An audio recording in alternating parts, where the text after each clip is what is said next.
You're rejoicing, which is exactly what you should do in church on Sunday. Rejoicing in the beautiful noise that comes out of our organ, but you also get to make that noise. You make it in two ways, with your voice in song and your voice in word. So if I were to say, this is indeed a day which the Lord has made, you would answer, let us rejoice in it and be glad. And let's do that every week, because if we don't tell ourselves to rejoice, we'll never get around to it.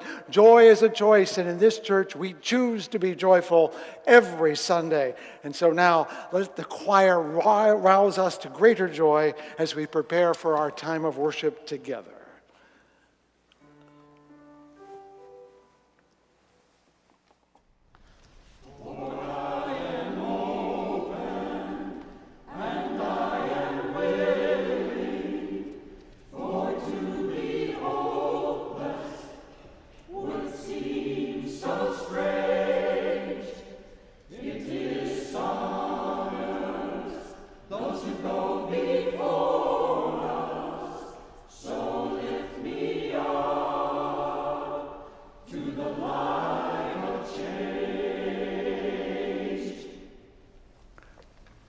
And are you willing? Are you willing to worship here? Are you willing to sing here?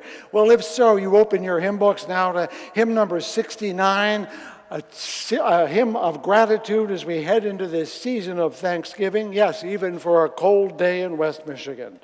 Let us rise and raise our voices as we give thanks for the corn and the wheat that are reaped. Hymn number 69 in your hymn book.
Would you now join with me in those words printed in our order of worship, words from the late President Dwight David Eisenhower. We read them responsively. Every gun that is made, every warship launched, every rocket fired signifies, in the final sense, a theft from those who hunger and are not fed, those who are cold and are not clothed. This world in arms is not spending money alone. It is spending the sweat of its laborers, the genius of its scientists, the hopes of its children. This is not a way of life in any true sense. Under the clouds of war, it is humanity hanging on a cross of iron. some sobering words on this centennial, the end of the First World War. Our welcome today comes from a member of our stewardship committee and a very active part of this congregation. James Taylor, would you come and bring a cheerful and encouraging word? Good morning, everybody. How's everybody doing this fine morning? Feeling good? I see some thumbs up. That's a good thing. So I am here to give the welcome this morning because I am one of the individuals that sit on the stewardship committee. Stewardship being the time of year that we're entering in where we start talking about how do we make this church work for another 365 days, give or take here. So rather than go through a huge compendium of different things that this church do, I just want to tell you why I have been here for 13 years, why I continue to go to Fountain Street Church and what it means to me, and maybe it'll mean something to you as well. So why do I give to this place? I give so that organizations like Read GR, Indivisible, Embody GR, places, things that have grown in these walls have a place to develop and grow and plan their change in the world. So that speakers like Hanoi, Jane Fonda, Louis Farrakhan, Michael Moore, folks like that can have controversial conversations in a safe place. I give so that there's at least one sanctuary where female voters in West Michigan don't have to consult their husband on how to vote. You like that one? I'm here so that our roof continues to be a sanctuary for all those marginalized people, whether they are a refugee, LGBTQ, just sad. All these folks coming in here searching for a new path. Our churches being strong means that we lend that support, that strength to those who need it. But most of all, I give for you, my friends. If I gave up this place and decided to reject Fountain Street Church, I'd be a sad guy. I couldn't reject Fred's call to joy last week. I would miss seeing my friends Janet and Jim and the ushers that greet me every week. I would certainly miss running into the trombone legend Bob Taylor as he wanders the halls every week.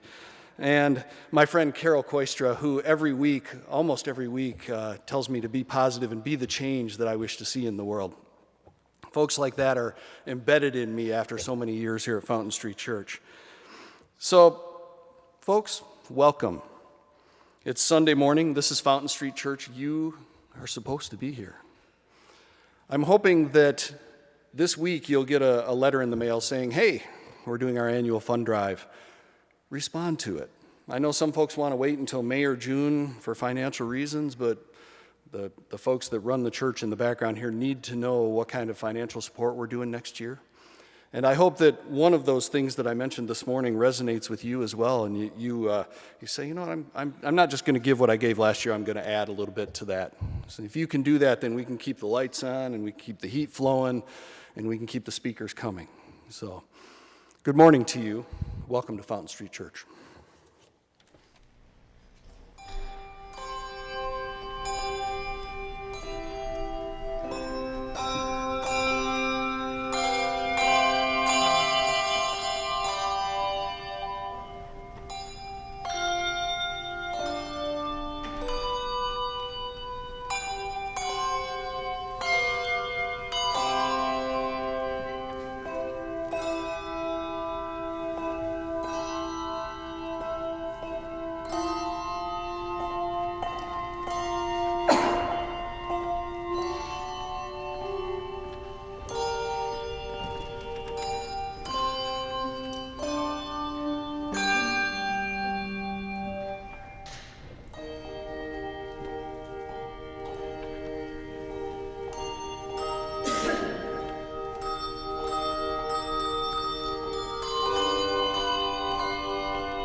It's really fun because they have to move from one bell to another, and the coordination is the key here, not just the sound, making sure yours is the right sound at the right. Hey, I'm very impressed. And a lovely piece. Thank you all. Continuing my work and study from the work of the Apostle Paul, St. Paul, Paul of Tarsus, here's a brief passage from his letter to the Galatians that's pertinent for today. When you did not know God, you were enslaved by beings that are by nature not gods. Now, however, you have come to know God, or rather to be known by God, so how can you turn back again to the weak and beggarly elemental spirits? Curious. By the way, if you want to find out more about what he's talking about, every Sunday I preach on Paul. You can join me downstairs afterward in room 108, and we go a little more in depth. But I'll just leave that nugget with you for now. Max Egremont, author of Some Desperate Glory, wrote, "It seems incredibly weird now that Western civilization could have lurched into the First World War. How could the politicians, men of education and experience, not have foreseen the catastrophic consequences of machine-age warfare?" And finally, this poem by the soldier and poet of the First World War, Siegfried Sassoon. At dawn, the ridge emerges massed and dun in the wild purple of the glowering sun, smoldering through spouts of drifting smoke that shroud the menacing, scarred slope, and one by one tanks creep and topple forward to the wire. The barrage roars and lifts, then clumsily bowed with bombs and guns and shovels and battle gear, men jostle and climb to meet the bristling fire. Lines of gray, muttering faces masked with fear. They leave their trenches going over the top while time ticks blank and busy on their wrists. And hope with furtive eyes and grappling fists flounders in the mud. Oh, Jesus, make it stop. And they're in the readings.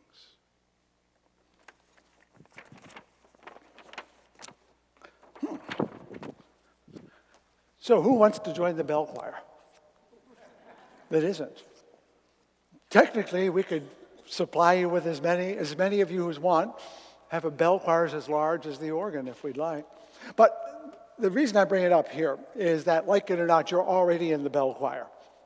The bell choir of Fountain Street Church, which is to say each of us has a voice of some kind, and you may not think of it as being audible, and it may not make a song in and of itself, but together,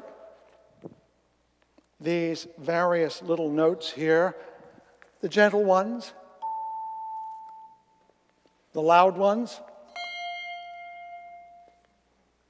the lower ones, all together create a music that can be heard. The question is, are you willing to say the note, sing the note, that's what the offering is about. Because when we give our offering back to the community, it is our collective voice, it is our song, it is our choir of bells that is being heard. And I tell you, it gets heard more often than you realize. Because I run into people in the city who say, "Oh, I'm on the board that applied for one of your grants. It really made a difference." They don't come to church. You'll never see them here on Sunday. But we are present to them in their lives. And if that's what it takes for us to be Fountain Street Church, to have a presence in the world like that, then our song is being sung. But the question is, how loud? Are you putting in that much? Or are you perhaps putting in that much? Your choice. Pick your bell. Give money. Make music. Your offering will now be received.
Most of you know my colleague in crime here, my clergy comrade, Jason Hubbard, who leads the chapel community, which is earlier than this, but you also shepherd the social justice ministry we have through the Social Action Committee, which money you just gave enables. So you ought to see the person who helps to make sure it goes from the plate out the door. But Jason, you're here because I asked you to be here because your life is changing. And I'd like you to tell folks, let's get you a little closer to a microphone if we can. Get up there, well, you can use whichever one you like. Yep.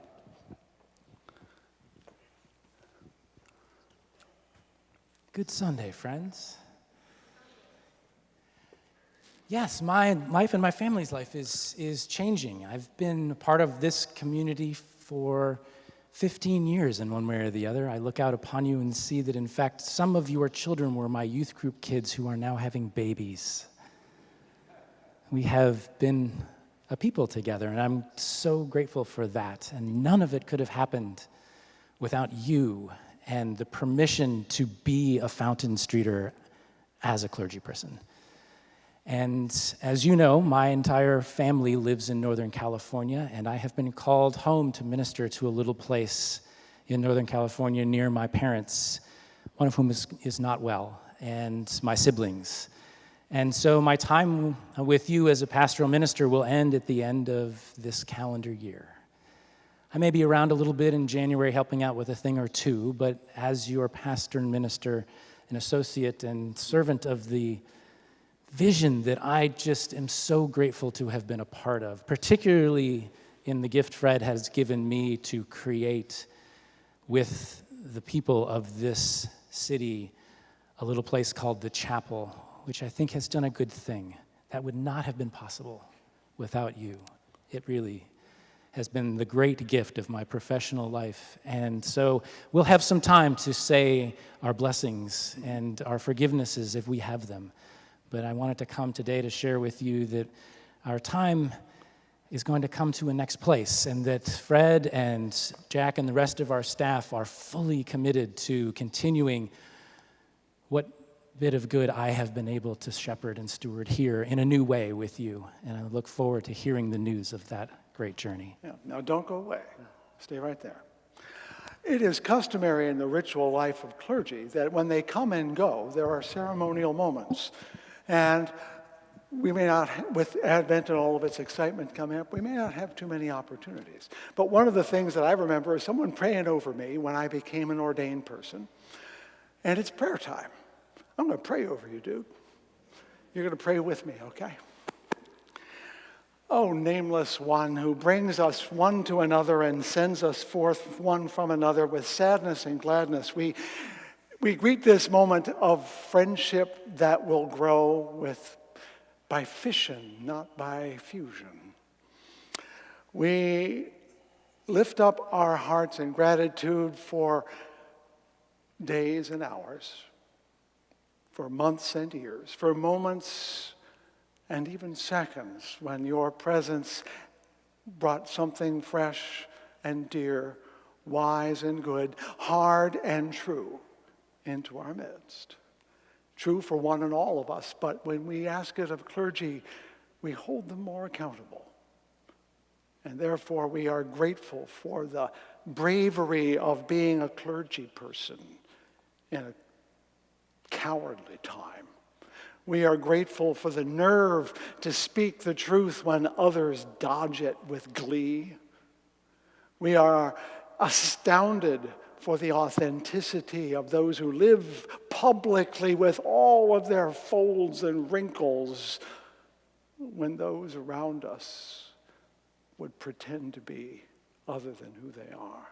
And so we send you forth from here, bidding you with our commission to be yourself again in a foreign time zone, in a distant and remote village by the name of Petaluma, to bring something unheard and unseen, but always fresh in the hearts of those who care to listen to them.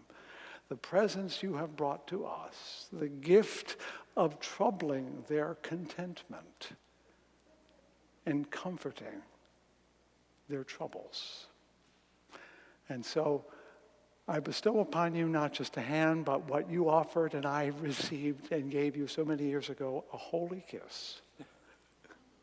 Those of you may remember. And I bid you stick around long enough for others to greet you in body and in spirit, because there are several weeks of lamentation that must take place, and this wake will last a while. My brother, my colleague, I am sore angry that you're leaving, and I am sore glad that you have a life. Kiss me.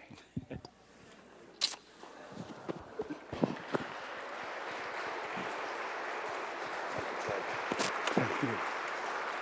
I'm still pissed. I don't know if I can take this, but we are not offered the chance to refuse the gifts. Well, is the choir going to sing? Lift up our hearts, would you please?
We will sing other music of Holly Near as our closing hymn. Wonderful singer-songwriter in our midst these days. So if you haven't purchased her recordings, you might want to consider it. It being now the moment when I venture toward a message, I lift up always, as I do at this time of year, a time of the worship, the names of those who were part of this church in years past, whose lives ended at this time. I lift up the names of Billy Thomas and Robert Pitcher and Sue Jarrett. But I add personally today the names of 2 World War I veterans I knew in person. Of Herbert W. Rice of Barre, Massachusetts, and Charles Hartshorn of Austin, Texas. The gifts of their presence in that century given to me as their pastor is invaluable and precious beyond measure. And so I add them to this list as I say that famous prayer found in that wonderful tradition, El Malei Rachamim Shokim Berachamim. God, filled with mercy, dwelling in the heavens heights, bring proper rest beneath the wings of your Shekinah to the souls of our beloved and our blameless who went to their eternal place of rest. May you, who are a source of mercy, shelter them beneath your wings eternally. Bind their souls to we the living and to you, that they may rest in peace, that we may be at peace. Ve'imru amen, and let us say amen. I have to tell you, it was terrible to the very end, that war. 10,944 casualties alone on the very last day. That includes the wounded as well. The dead numbered 2,738 on the day the war ended. On the last day, Battery 4 of the U.S. Navy's long-range railway guns fired its last shot at 10:57 and 30 seconds, timed to make sure it landed behind German lines just before the armistice. Other Allied artillery fired on targets just to use up ammunition because they didn't want to take it back. The last to die got posthumous fame. Despite the millions that were nameless for the longest time, Augustin Trébuchon was the last Frenchman who was shot on his way to tell fellow soldiers there would be soup, hot soup, after the ceasefire went into effect. George Edwin Ellison of the 5th Royal Irish Lancers was the last United Kingdom soldier to die, killed that morning while scouting on the outskirts of Mons, Belgium. Private George Lawrence Price was the last Canadian killed just 2 minutes before the armistice. And American Henry Gunther is recognized as the last soldier killed in action, killed 60 seconds before the armistice.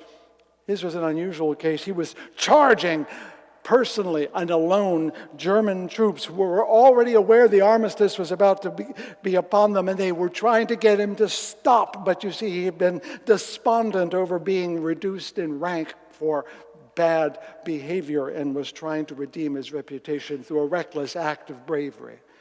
He died. And, by the way, was posthumously restored to sergeant.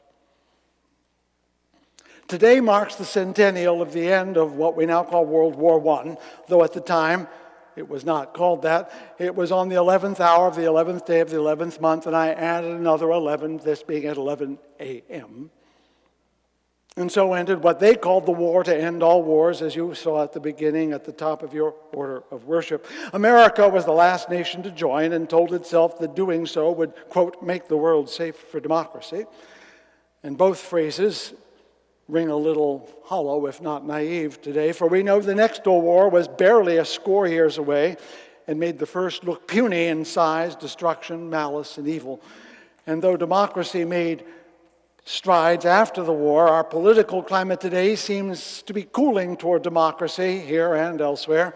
Nationalism and its henchmen of racism, nativism, militarism, and authoritarianism are growing again, even as the memory of that war fades. The war is less important to us in the United States, which is why some years later we renamed it Veterans Day, so we can celebrate all the veterans. But everywhere else, it is still Remembrance Day.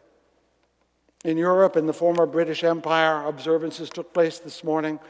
But just 600 miles east of here in Ottawa, Canada, there's a tower in its Parliament building. It's called the Peace Tower. and is dedicated to the 66,000 Canadian soldiers who died in that war. Now, let's remember Canada is a much smaller country in population than we are, and this was 1918. That was 1% of its population. I'm looking around, I see 250 people here, at least 2.5 people wouldn't be here. Or to put it in context, maybe we can understand, that's more than all the soldiers who fell in Vietnam during the time that the Americans were involved there. A comparable number would be 2 million. There's a reason why Canada calls it the Peace Tower, because war is so costly. In Ottawa, that very city, President Eisenhower said some memorable words different from the ones we read earlier. He said, "I hate war as only a soldier who has lived it can, only as one who has seen its brutality, its stupidity." Sadly, that wisdom has gone unheeded in Vietnam and later in Somalia and Afghanistan and Iraq and Syria and Niger. I'm only counting American stupidities now. There are plenty others. A good reason, I think, for us to think about reclaiming the name Armistice Day, which means the day you stop fighting. For we would honor our veterans most by not sending our soldiers and sailors into stupid wars. And World War I was the epitome of stupidity. Now, if you were here last week, I said we have to be a church that proclaims joy each week. Have I forgotten my message? No. And I'm here to remind us, again, of evil and sin and other unpleasant facts, as T.S. Eliot put it. But I meant it last week, and I mean it even now. But I do not mean that joy should deny reality. Nor, I only mean that it should defy what the Apostle Paul calls those elemental spirits in his letter that I quoted. The profound spiritual task of our day is to choose joy rather than submit to fear and anger. Because joy is larger. It's larger than fear. It goes deeper and further than anger. To remember the reasons for peace, the reasons for joy, the reasons for hope in a world that clouds it with too many rationalizations for fear and anger and war. This does not mean there is nothing to fear. There is plenty. Nor that there is nothing worth our outrage, and there is much, but that we should never let those feelings define all of our lives and all of our world. But to do that, to choose joy, means giving evil and sin its due, and its most virulent form, war. We need to remember what causes war. Fear and anger, obviously, especially when they become policy. Is anyone listening? But greed, believe me, greed, be it for power or land or wealth, is the most genuine and common suspect. These are the elemental spirits of our day, if not in Paul's. Greed drove the powers of Europe to begin a war that everyone thought would last only a few months. It would be over by Christmas. But as Barbara Tuchman argued in her famous book, The Guns of August, the desire for power led them to overreach their capacities and underappreciate the dangers. Because what did they think? Well, maybe that assassination in Sarajevo will give me a chance to sneak a little land away from that person or to lean on this country over there. And they thought, oh, this is just a good opportunity to advance my policy. It'll be over by Christmas, right? And they all forgot Clausewitz, the great Prussian general, who was famous for his theories of war that taught that no plan ever works as planned, and that war produces a fog not only over the battlefield, but over the minds of generals and presidents and kings. They gave in to the elemental spirits, and in doing so, took Europe into a war that was, in the words of Fritz Stern, the first calamity of the 20th century, the calamity from which all other calamities spring. Virtually every struggle we have today in Europe, the Middle East, Asia, and Africa was planted in those years between 1914 and 1918.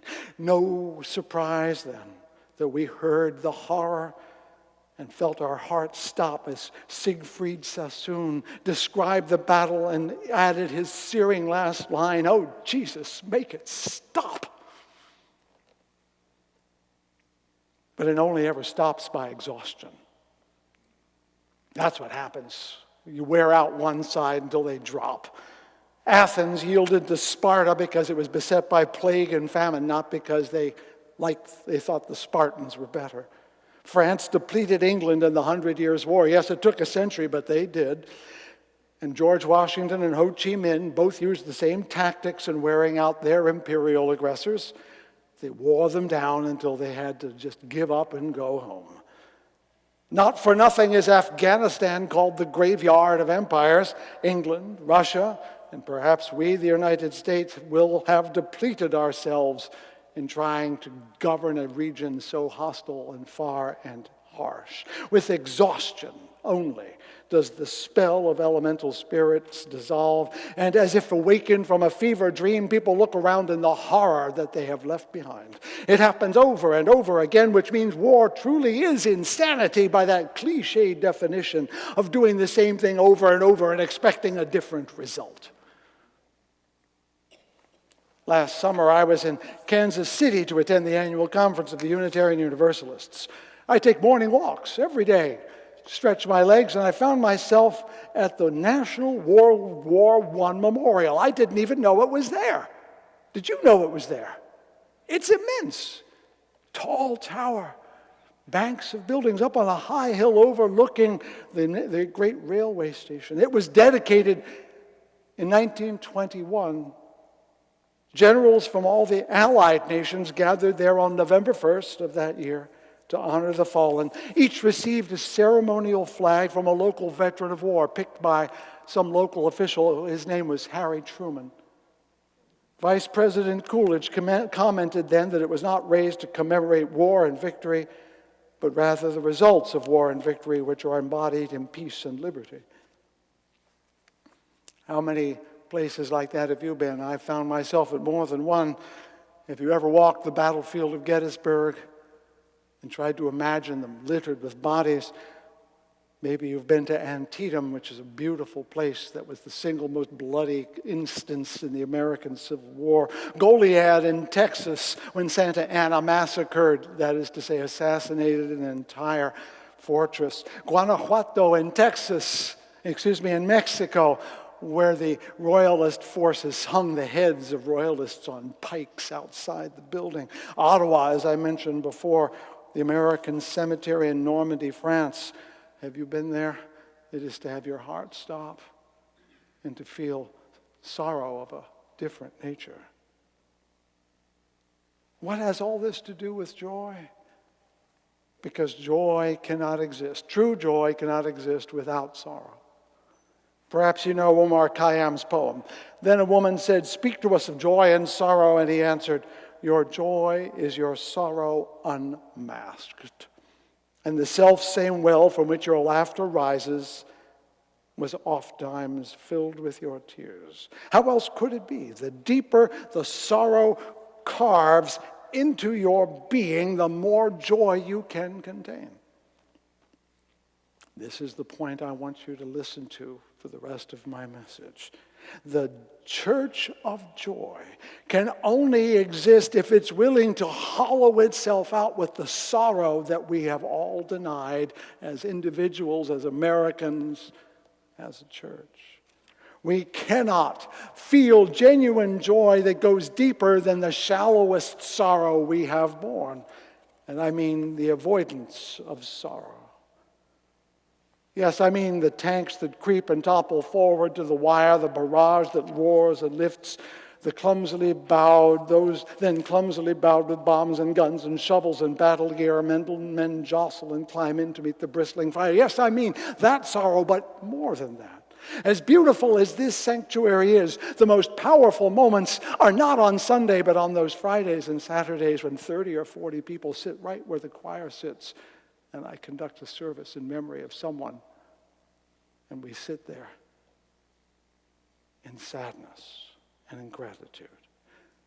Were you here when I commemorated the little girl who died of cancer? Probably not. Or the young men who have taken their own lives. Perhaps some of the elders who reached the end of their lives, their bodies almost rendered to dust with their last breaths. It is not the happiest moment, but they are the most powerful of moments, at least for me. And not a one fails to pierce my heart, if only a little. Just yesterday, while you were gone, I was here with the family of Ann Hagerman and all of her friends. And next week I'll be here for the family of Eldon Cummings, and I, in my heart today, know two more whose time will be coming altogether too soon. We did upwards of 40 funerals in this church last year. Almost as many as we did Sundays. And I say to you, those are the most powerful and meaningful moments we have as a church, because it is only in the presence of genuine sorrow that we find ourselves in a spiritual place where joy is possible. Sorrow is hard, there's no question. It's hard for us as individuals, it's hard for us as a community, it's hard for us as a nation. America has no regrets, remember.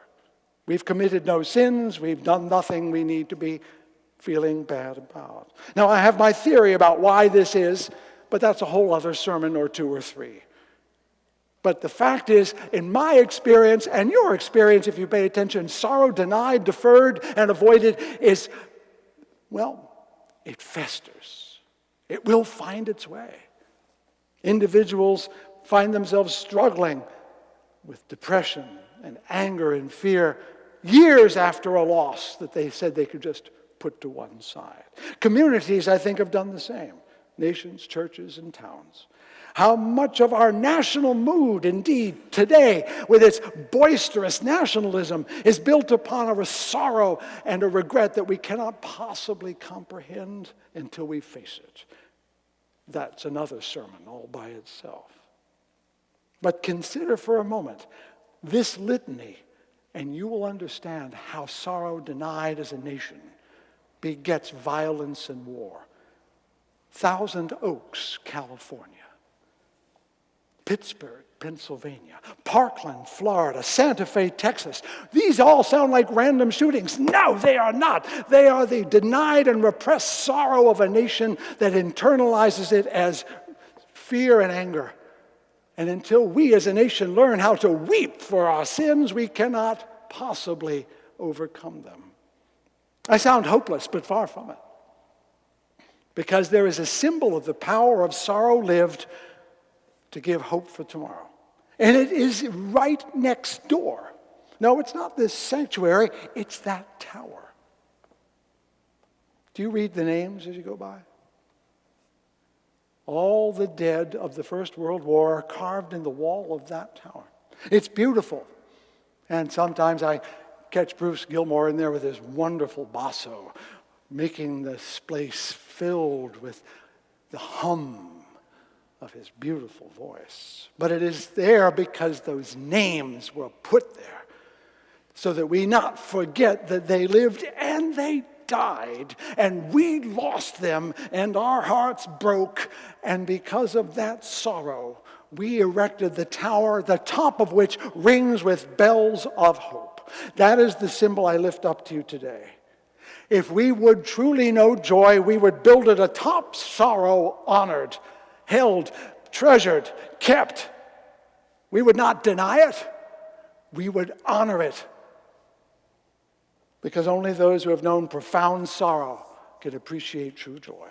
They are inseparable, says Omar Khayyam, and that's the message today. Take this with you if you take nothing else. If you as an individual, for you as individuals, for us as a church, for the nation as a people, we must learn the unlearned reality of lament and sorrow and regret, of loss and grief, because there is so much to mourn. A legacy of slavery still unpaid. We have so much to atone. The way we have treated the poor and continued to. We have so much to regret. Our experiments in empire. It may seem insurmountable that we would dissolve in tears for years, but no. It is simply to own, acknowledge, apologize, and weep. Because if we wish to have a genuine and lasting hope, the kind that has genuine joy at the end, the path to joy is through the sorrow. It always has been and always will be. The question to the nation, the question to you and you, the question to us, is whether we have the courage to weep and faith that in weeping we will find new cause for joy. I cannot say which you will take, but I invite you to the journey of sorrow that leads to the bells of joy. May these words of my mouth and the meditations of my heart be found true in thy sight, thou who art my rock and my Redeemer. Take a deep breath. Solemn words today. But I turn you now to the hymn we're going to sing, which we will hear on the piano because it's more suited to the piano. I love it. This was that hymn by Holly Neer, who, as an advocate for racial justice, for LGBTQ justice, for justice in general, created this song years ago. And I'd like you to join in sharing it, because we need to be both gentle and angry if we are to know sorrow and joy. Shall we sing together?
one day turn to joy, said Paul Robeson. All that breaks the heart and oppresses the soul will one day give place to peace and understanding, and everyone will be free. And on that day, as the prophet Isaiah said, you shall go out in joy and be led back in peace. The mountains and the hills shall burst into song, and all the trees of the field shall clap their hands. For that day, for the hope of that day in our day, and perhaps sooner than we know, we live and move and have our being. And so we say, until we meet again, this too is a day which the Lord has made. Let everyone rejoice and be glad in it. So be it, and amen.